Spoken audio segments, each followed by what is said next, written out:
Radio Backspin on Sirius XM. Raekwon the chef, my in-studio guest, like I've been telling all of y'all on Twitter. Yeah. What up, Ray? What up, Lord? All right, everything is good. What's good, baby? Legendary. What up, baby? Legendary, my ass. You the legendary. 20 years on the purple tape. Salute, sir. No 20 doubt, years on the purple tape. Shit. August will make 20 years. Shit. So I hit up all the fans and the fan base on Twitter and said, do y'all have questions for Raekwon? And to send me the questions. I think one of the first questions that I saw that somebody hit me up here, Mr. Exclusive, at Mr. Exclusive 215 said, what made him want to make the tape purple? Why is the purple tape purple? You know, I made it purple because it's like I wanted it to be away from everybody else's, you know. Back in the, back on the block, that was our way of separating ourselves from other people's or whatever. So I kind of kept that same logic to it and said, yo, if this is my product in the street, I got to make sure it's different from everybody else's. So I went in, at first, the color I wanted to get was green. But they didn't make green.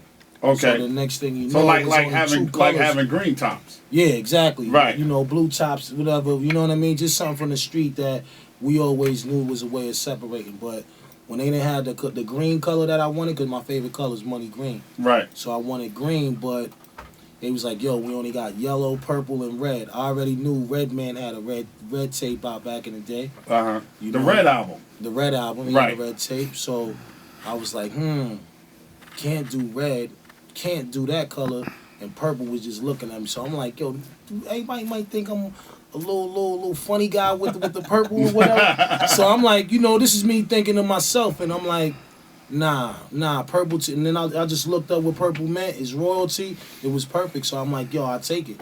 Right. And next thing you know, that's how I was born. Wow, the purple tape. So it could have been the yellow tape. Exactly. Could have been.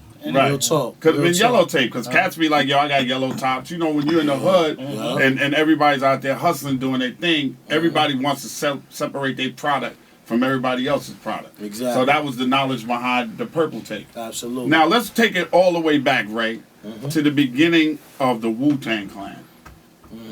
When did you hear about it? How did you hear about it? And when did they come and get you?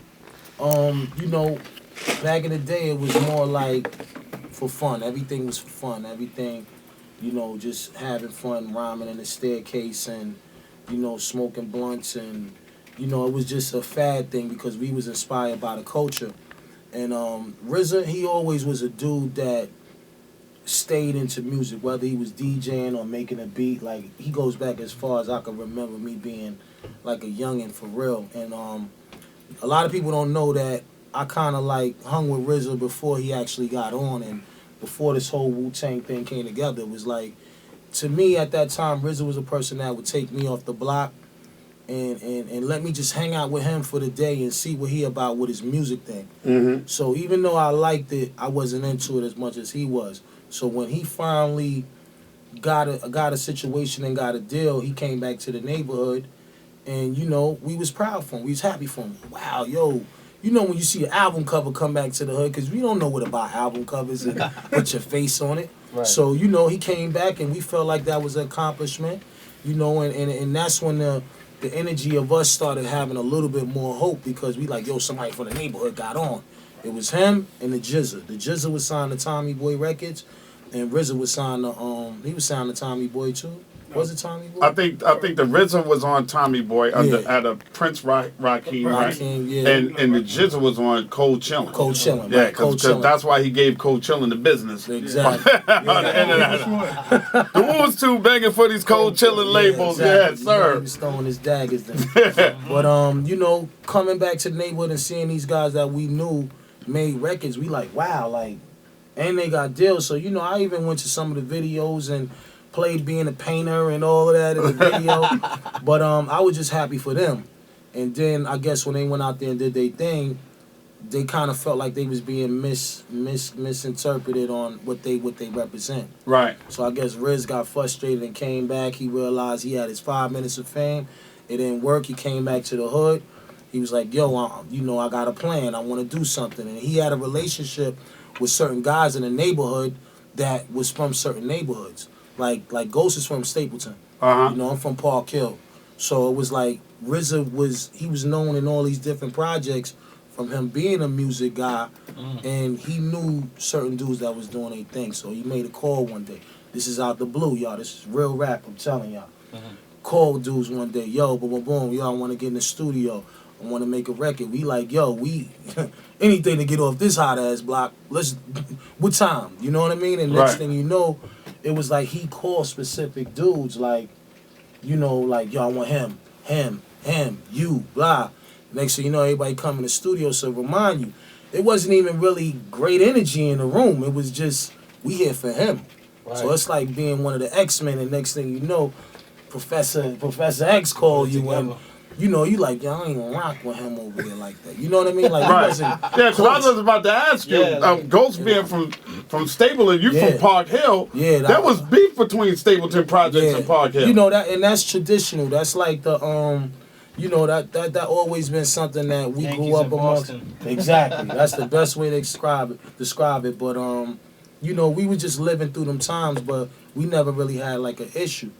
But you know, like I said, make a long story short, we all in the room, and you know, RZA talking about his game plan, and you know, we just want to represent Staten Island because that's all we want to do anyway. Because we felt like every other borough was shitting on us. Like, we come to the club, you don't hear Staten Island. Nah, not at all. That shit tore us apart. Really? That tore us apart. So when it came down to really wanting to make a record, it was more about representing Staten Island, and we was the men that was going to stand for that rep at that time.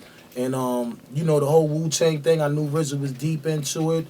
You know, now remind you, I'm from the outside looking in at, okay, I see what you're doing now, even though I know you like damn near all my life. But you know, like I said, he was like, yo, we gonna make a record, and if it goes somewhere, it's gonna go somewhere. You know, this might help us get out the hood. Anything to get out the hood and escape that life, we was down for, all of us. And we just said, yo, you know what? We trust your hand because you already made a record. Got a deal. You know what I mean? It ain't matter if you sold anything. It was just the fact you was able to do it. So we trusted his hand on everything he wanted to do. He was a pure brother. You know, he was about knowledge and, you know, helping. And all of that played a role in us giving him the opportunity to run the bus. Right. So next thing you know, we did the record. Boom. You know what I mean? Dudes is throwing their shit out or whatever. You know me, I had the right mind on the spot. I wasn't even prepared. I'm just, you know, coming in just to be like, whatever. Threw mine down. But once I heard Dex set it off with I smoke on the mic, that's when everybody started. That was the first thing. That's the first thing y'all did. Yeah, that was the first. Protect Your Neck was the first.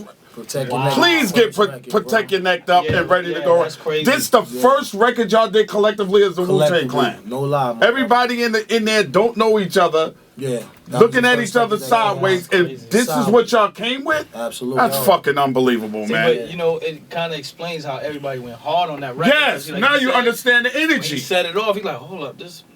Yeah. Let me get my shit together. And then the crazy shit is like, I don't even think that the beat was fully done all the way because, you know, he probably just had something or like a little template or something. Yeah, you know, and then like I said, the next time I heard it, it was lit, you know. So shit was like word, you know what I mean? And I think just Deck coming off first, kind of like held the momentum of the record because once it came on, it was like everybody felt like, yeah, this is where we want to be at, you know. Because then on the other side of things, you know, we was big fans of Naughty by Nature, EPMD, they whole movement because they was the real New York before we was the real New York at that time. Right. If you go back and Naughty represent Jersey like a motherfucker. They was holding shit down up here, whatever. So, you know, we wanted to emulate that. You know, we had, you know, for your Red Man, we got a Method Man. For your Parrish Smith and Eric Sermon, we got Ray and Ghost. And you know, that's how we would compare ourselves to the great ones because they was winning, you know what I mean? You had Das Effects and, you know, and like I said, we just formed our academy and just went from there. Talking about the early days of the Wu-Tang Clan, very, very interesting. Very interesting. When did you first hear Wu-Tang? You know, RZA already had a movement with that. You know, he was in Stapleton Projects. He was hanging with Ghostface and a couple of them brothers down there while we was up in the hood doing whatever we was doing. And it just was weird because I know that whatever they started, I felt like that was their academy at that time, and we was just dudes from the outside in looking in at first, but it wound up being more Wu-Tang members from the Hill, more members from the Hill on the album.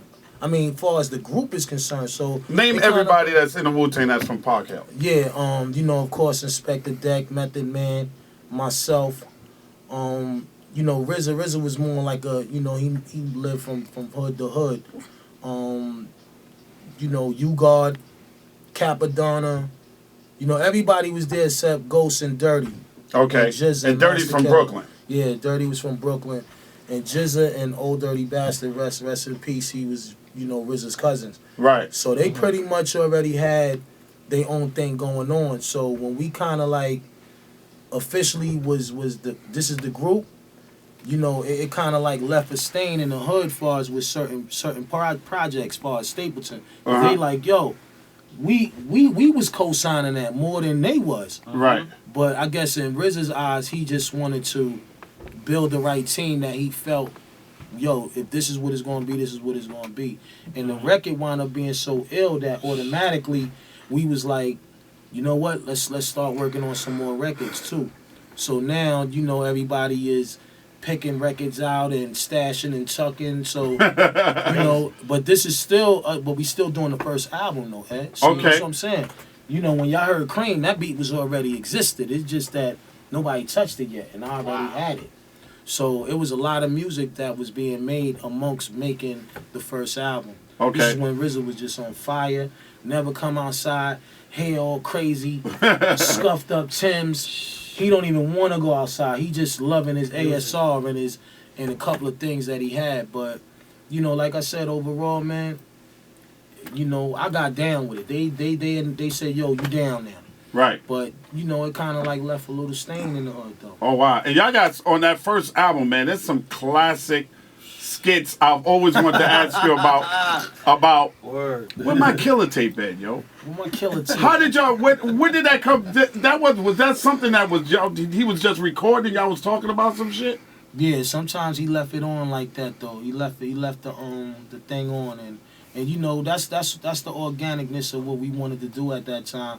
We wanted y'all to feel our personalities out and see how we would act on a normal level. So he would just keep it on, and you know, we would make funny skits because dudes was funny dudes, man. Yeah. And at that time, is he dead? The Killer movie, the movie The Killer was out right then, you know, right. on the DVD or whatever, and yo, we watched that shit every day, like making records. So it was like, because you know, when you go to RZA house, you're automatically going to eat noodles, you're going to watch 100 karate flicks, and you're going to see some gangster karate movies, you know what I mean? Man. So right.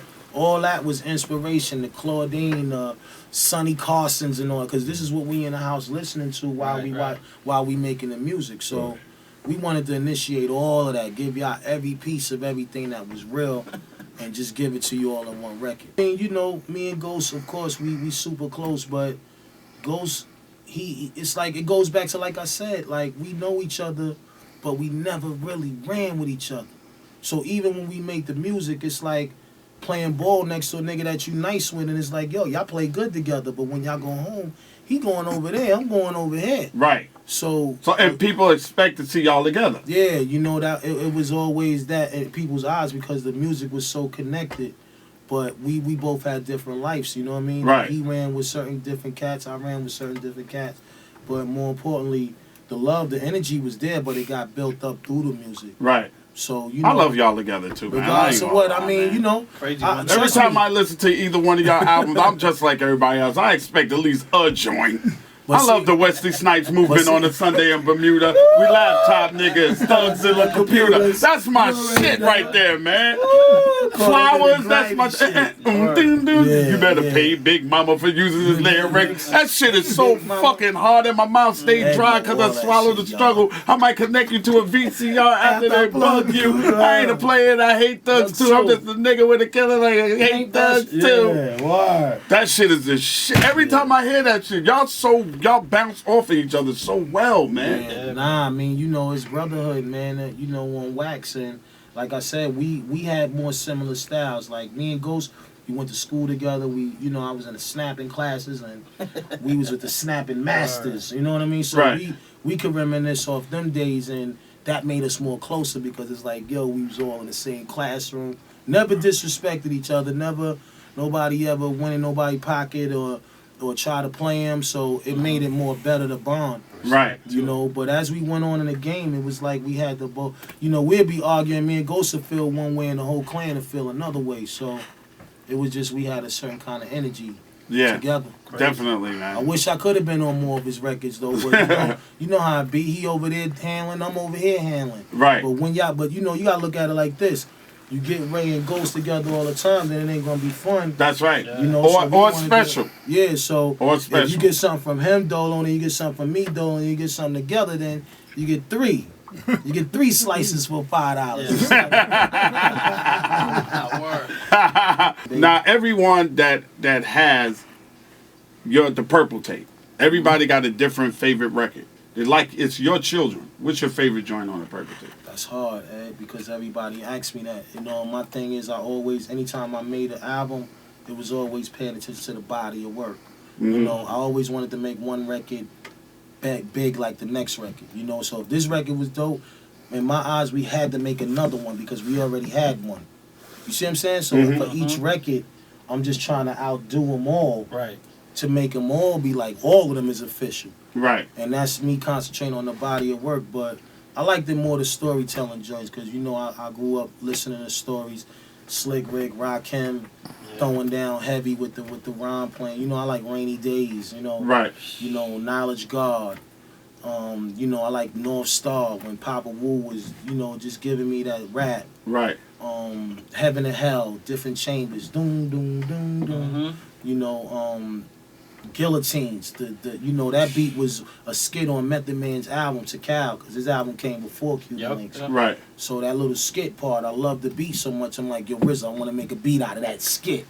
Wow. You see what I'm saying? Right. So it was just some organic shit that I was doing, but I wanted to make sure every record was explosive. And you did. My man Raekwon, the chef, stopped by, man, hung out with me today. I appreciate it. Yes, sir. Nah, because you're giving us so much history, man, on stuff that we didn't know about the production and the way you approach making music. Right. And I think if more people approach making music the way you approach making music, we'd have better albums. Because you were looking at the body of work. You wasn't like resting on a single like, yo, when Incarcerated Scarfaces come out, I'm going to kill them and I don't have to have anything else. Nah, I wasn't raised from that kind of, team of men that taught us how to rhyme. Right. The brothers that did it before us was the blueprint. And if you notice, they never had no pattern. They, it wasn't always about a hook. Yeah. It wasn't always about, worrying about if it's going to be on the air. Yeah. It was just all about a banging album. Right, so, for us, it was important. We wouldn't put it out unless it was banging. Yeah. It wasn't never settling and just trying to rely on a record or two. And I still carry them traits hard. Yeah, absolutely. I got another question from Jonathan Rodriguez in Brazil.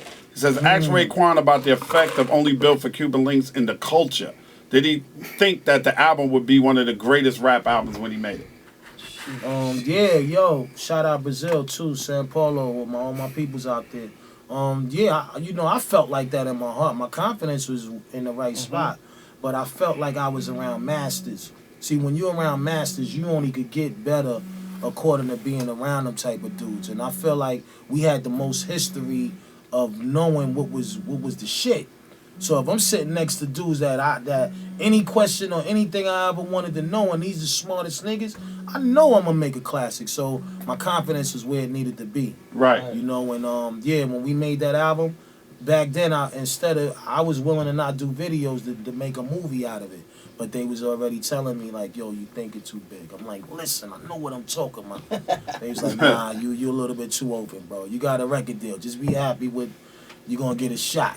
Right. I'm like, but yo, y'all fucking up. Y'all don't know this the shit. You know what I mean? And I was just saying it from a hip hop perspective. Right. And they didn't believe me. It seemed like during that time y'all bonded with Nas and Mobb Deep more than you didn't. It didn't seem like y'all bonded with Big. Nah, I think that's probably a little bit kind of crazy because it's like you got to remember when Big did the record with Method Man, it was like we all had say so with that because we was on some. It's just us. Right. You know what I mean? If it's Loyalty and all Wu Tang, boom team, it's like anything we do, we all gotta be like thumbs up. Go ahead. So we was already rocking with them. I mean, like Puff had something to do with putting the Jodeci record together. Right. Mary working with RZA and Meth on the album and making the Grammy. So Right. it was just a lot of misconstruedness going on, but it was the best MCs all loving each other, but still looking at each other like, you a Queens nigga, you a Brooklyn nigga. You know what I mean? You always, you know how it go. No matter, it's just that's how we is in New York. Like, if you a Queens nigga, you a Queens nigga. Right. And it didn't take nothing away from the respect, but when Ghost had said something about, Big using the Nas album. Yeah, it was They're more putting a baby picture on the album. Yeah, cover. and see the whole thing. It was more about you a king yourself. Why do what he done? Right. You know what I mean? So it wasn't more like we just trying to air Big out because Big is one of the greatest in my eyes. He's considered the greatest. You know what I mean? Right. In my eye, but overall, it was just real facts that we was trying to present, but it was the way it was being said. Right. So the way it was being said, people took it like he was busting shots at him. And then back then Ghost was like still fresh out the hood, doing whatever he wanted to do. Say I can't stop him on saying what he wanted to say. But the greatest thing that came out of all of that was that we were able to see Big and talk to him and be like, nah, it's too much love here, man. We love you to death, bro.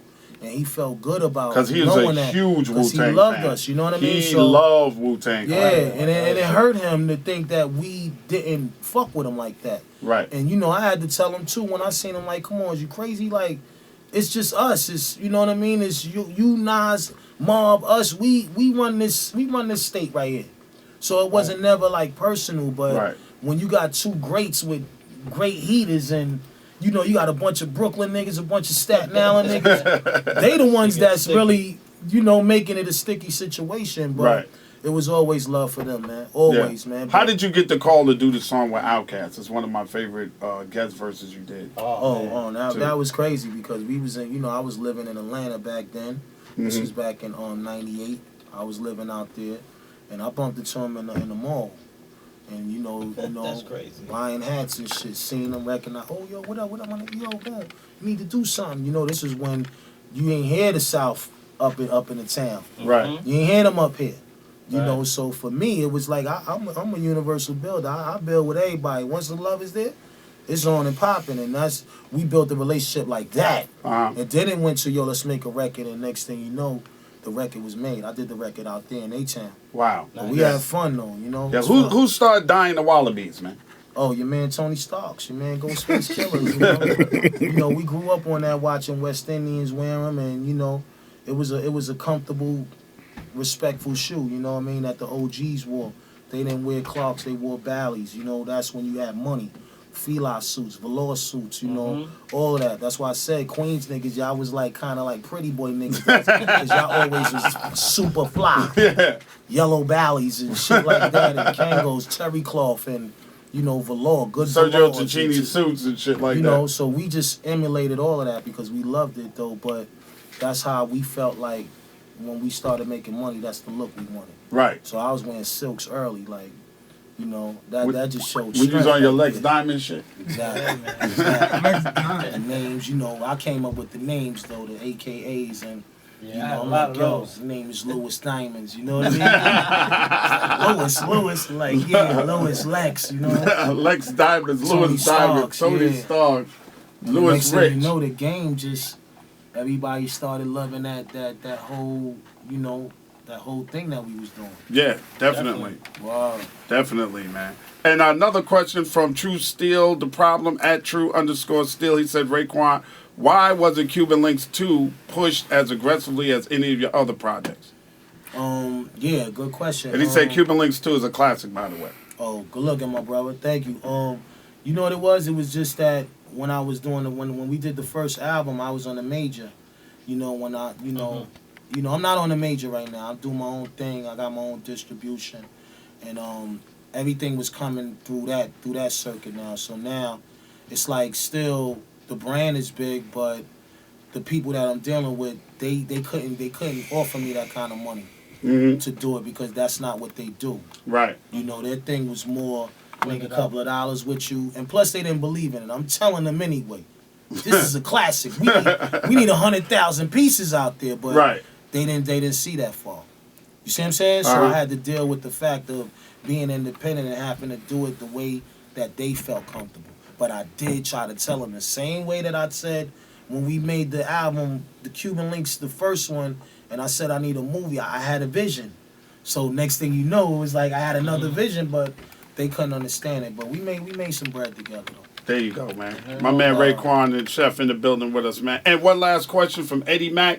Will Fila be available on vinyl? Yeah, absolutely. Okay. Definitely. You know what I mean? Shout out all my cats out there that love vinyl and buy that. Yo, you will definitely have that. And like I said, this album is coming out April 28th, right around the corner. I promise y'all, man. You know, if this was your last meal on the table, you gonna be full. You know, I think it's important for us to get an album from another perspective, a MC that's, you know, that got that clout, and I just went out there and worked hard on it. It's coming out April 28th. April 28th, and Ray will be back before April 28th. He got to run and do some other stuff up here at Sirius XM, or I'd keep him until the end of the night, and they at the door looking at me right now. My man Scratch is going to be on the turntables tonight for me, man, starting at 9 o'clock. It's the Ed Lover Show Backspin, Sirius XM. 1,000.